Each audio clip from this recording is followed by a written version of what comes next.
ஓம் சக்தி. சக்திகளே எல்லோருக்கும் அன்பான வணக்கம். அம்மா வீட்டுல தங்கியிருந்த பையனுங்க இன்னும் சுவையான நிகழ்ச்சி எல்லாம் இருக்குதுங்க. அதாவது ஒரு முறை அம்மா அவங்கள முத்தாலம்மன் கோயிலுக்கு கூட்டிட்டு போனாங்க. அந்த பையனையுமே இன்னொரு தொண்டரையும் கூட்டிட்டு போனாங்க. அந்த தொண்டருமே சிறு வயதுல அம்மா வீட்டுல இருப்பவருங்க. அங்க போய் இவங்க முதலே பூஜைக்கு தேவையெல்லாம் கொண்டு போயிருக்கிறாங்க. அங்க போய் பார்க்கும் பொழுதுதான் விளக்குக்கு தேவையான எண்ணெய் மட்டும் கொண்டுகிட்டு வரல. உடனே எண்ணெய் கொண்டுகிட்டு வரல. சரி வீட்டுக்கு போய் எடுத்துட்டு வந்துடலாம்னு சொல்லி இவங்க முயற்சிக்கும் பொழுது அம்மா சொல்றாங்க, கிணத்து நிறைய எண்ணெய் கிடக்குது, இவனுங்க எண்ணெய்க்காக வீட்டுக்கு போறானுங்களாமா அப்படின்னு. உடனே அந்த தொண்டர் புரிஞ்சுக்கிட்டு நம்ம பையனை கிணத்துல எட்டி குதி, இவனுக்கு நீச்சல் தெரியுமா, நல்லா எட்டி குதிச்சானுங்க. அப்படியே மேல வா, அப்படியே துரன்னு தண்ணி இவளுக்கு மேல வந்தானுங்க. இந்த கையை ரெண்டையும் முன்னால சாமி முறை குவிச்சு அந்த விளக்க நோக்கி நீட்ட சொன்னாருங்க. விளக்குக்கு மேல மண் விளக்கு தானுங்க. அது சில நொடியிலேயே அது நம்பிருச்சு. இந்த விளக்கு நீரால் நிரப்பப்பட்டது. அவ்வளவுதான். அது திருப்பி போட்டாங்க, பத்தி வச்சாங்க, பிரமாதமா எரிஞ்சது. இதுக்குள்ள அம்மா அந்த முத்தாலம்மன் அம்மாங்க கூட பேச ஆரம்பிச்சிட்டாங்க. இவங்க 2 பேர் வெளியே வந்து நின்றுட்டாங்க. அம்மா ஒரு 20 நிமிஷமாட்ட பேசி முடிச்சுட்டு அப்புறம் வெளியே வந்தாங்க. அப்ப எல்லாரும் சேர்ந்து வீட்டுக்கு திரும்பி வந்துட்டாங்க.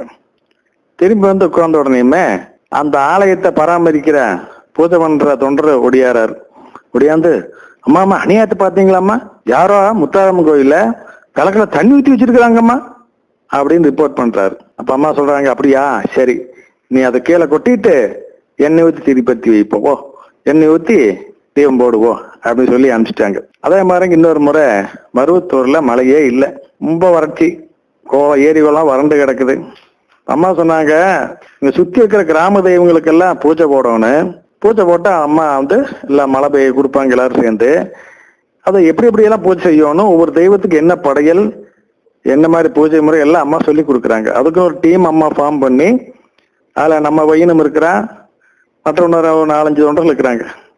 எல்லாரும் சேர்ந்து போய் அந்த கிராம தெய்வங்களுக்கெல்லாம் முத்தாலம்மன் அந்த வரிசையா இருக்குது பாருங்க, அந்த முனிப்பு சாமி கோயில், இன்னும் அது கீழ்மருவத்தூர்ல ஒரு கோயில் இருக்குதுங்க. அங்க எல்லாம் ஒரு 4-5 கோயில் எல்லாம் போய் ஒவ்வொன்றுலயுமே பூஜை அம்மா சொல்லி கொடுத்த முறைப்படி செஞ்சுட்டு வரணும். செஞ்சுட்டு வந்தா கண்டிப்பா மழை பெய்யும். அது செஞ்சுட்டு வாங்க, விரதமா செய்யுங்க. நீங்க இங்க வந்தோடனே வீட்டுல உங்களுக்கு சாப்பாடு தயாரா இருக்கு, நீங்க சாப்பிட்டுக்கலாம்னு அம்மா சொல்லி விட்டுருக்குறாங்க. அதன்படி எல்லாரும் போய் செஞ்சுட்டு வந்துட்டாங்க. வந்த பின்னால அன்று நாளே முடிஞ்சது.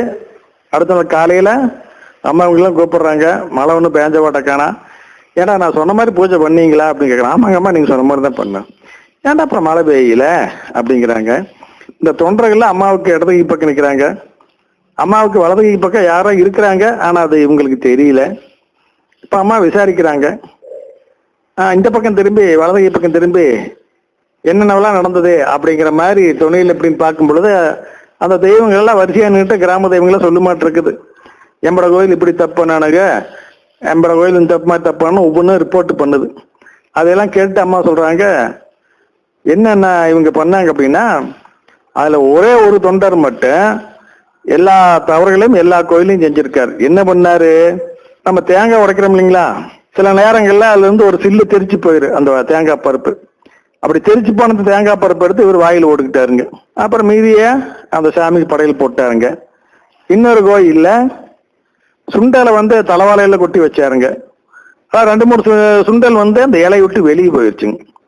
அதான் வெளியே போன 2-3 சுண்டலை பொறுக்கி இவர் வாயில் போட்டுக்கிட்டாருங்க.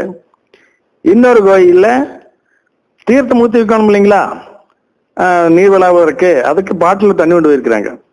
இவர் அந்த பாட்டில திறந்து முதல்ல சாமியினுடைய பஞ்சபாத்திரத்துல தீர்த்தம் ஊற்றி வைக்காம இவருக்கு தாகம் மருந்து இவர் முதல்ல கடகடனை இவர் 1/2 பாட்டில் குடிச்சு போட்டு மீதி ஊற்றி வச்சிருக்கிறாரு. இந்த மாதிரி ஒவ்வொரு கோயிலையும் ஒவ்வொரு தவறை செஞ்சிருக்கிறாங்க. அதெல்லாம் அந்த தெய்வங்கள் சொல்றாங்க. இப்ப கேட்டு அம்மா இந்த மாதிரி பண்ணீங்க, இதெல்லாம் யார் பண்ணுது அப்படின்னா அந்த ஒரே ஒரு தொண்டர் தான் எல்லா கோயிலையும் தவறு பண்ணிக்கிறாரு. சரி, ரைட்டு, நாளைக்கு இதே போச்சு மறுபடியும் திருப்பி செய்யணும். ஆனா இந்த பையன் வேண்டாம், இப்ப வேற ஒருத்தனை போட்டுக்குன்னு சொல்லி வேற ஆளை ஏற்பாடு பண்ணி அதே மாதிரி ரொம்ப சின்சியரா செய்யுங்க, ஏமாந்துடாதேன்னு சொல்லி அம்மா அனுப்புறாங்க. அதே மாதிரி இவங்களும் போய் எல்லாம் அம்மா சொன்னபடியே 100க்கு 100 கரெக்டா செஞ்சுட்டு திரும்பி வர்றாங்க. அம்மா வீட்டுக்கிட்ட இவங்க வர மழை பிடிச்ச மழைங்க தொடர்ந்து 3 நாள் பெய்து மருவத்தூர் உள்ள அத்தனை ஏரி குளங்களும் நிரம்பி வழிந்தது. பாத்தீங்களா, மழை பெய்ய வைக்கணும் அப்படின்னா அம்மாவே ஆன்மீக சர்வாதிகாரி, எதை வேணாலும் செய்ய முடியும். ஆனாலும் அம்மா விதிப்படி இயங்குறாங்க. பார்த்தீங்களா, கிராம தெய்வங்களுக்கெல்லாம் மதிப்பு கொடுத்து அவங்களுக்கு உண்டான பூஜை முறைகளை செய்ய வச்சு அவங்க மூலியமாவே மழைய வரவழைக்கிறாங்க. அதில் தவறு செய்யும் பொழுது அதை அவங்க சொல்லி காமிச்ச பின்னால அதை திருத்தி சரியா செய்ய வச்சு பண்றாங்க. எவ்வளவு பெரிய கருணை, எவ்வளவு பெரிய பொறுமை, என்ன ஒரு நிதானம் பார்த்தீங்களா சக்தியில.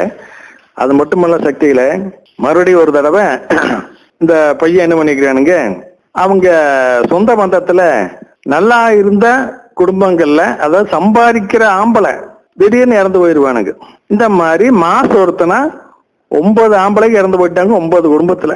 இப்ப எல்லாரும் சேர்ந்து ஆலோசனை பண்றாங்க, இது எப்படி தடுத்து நிறுத்துறது, விநாயகர் பூஜை பண்ணலாம், அதை பண்ணலாம், இதை பண்ணலாம், என்னென்னமோ சொல்றாங்க, சண்டி ஹோமம் நடத்தலாம், கணபதி பூஜை பண்ணலாம்.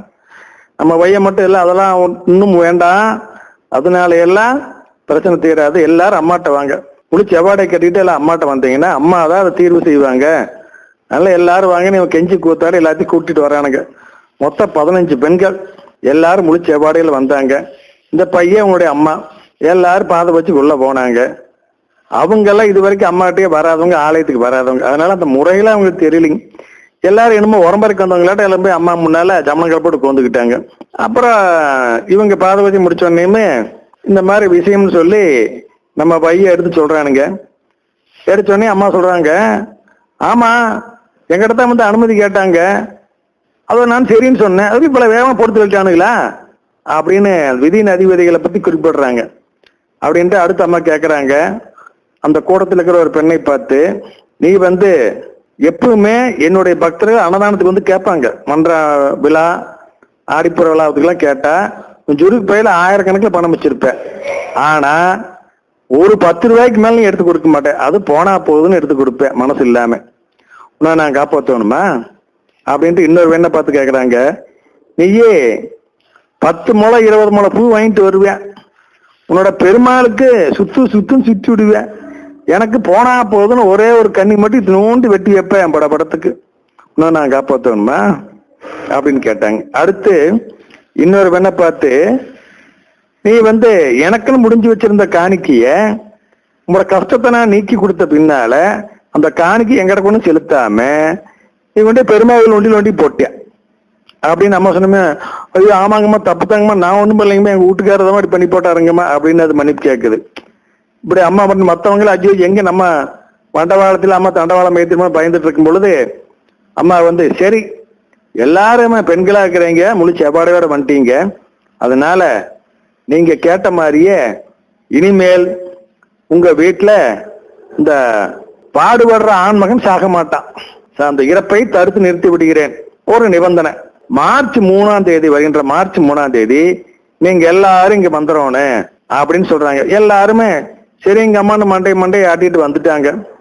அப்படி ஏதாவது வெளியே வரும் பொழுது நம்ம பையனை மட்டும் அம்மா கூப்பிடுறாங்க உள்ளுக்குள்ள, இவன் உள்ளுக்குள்ள ஓடுறான், அவனை பார்த்து யாரும் வரமாட்டாங்கடா, நீயுமே உங்க அம்மா மட்டும்தான் வருவீங்க, போ அப்படின்ட்டாங்க.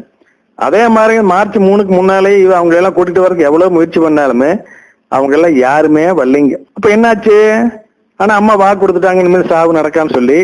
அதே மாதிரி அந்த ஆண் மக்கள் யாரும் சாகலிங்க, ஆனா நடைபெணமா வாழ்ந்துட்டு இருக்கிறாங்க, ஒவ்வொருத்தருக்கும் ஒரு பெரிய பெரிய வியாதி, அதனால பொழைச்ச பாடும் இல்ல பொழைக்காத பாடும் இல்ல, நடைபெணமா படுத்தும் படுக்காம படுக்கையில் நிறைய பேர் கிடக்குறாங்க நோயால.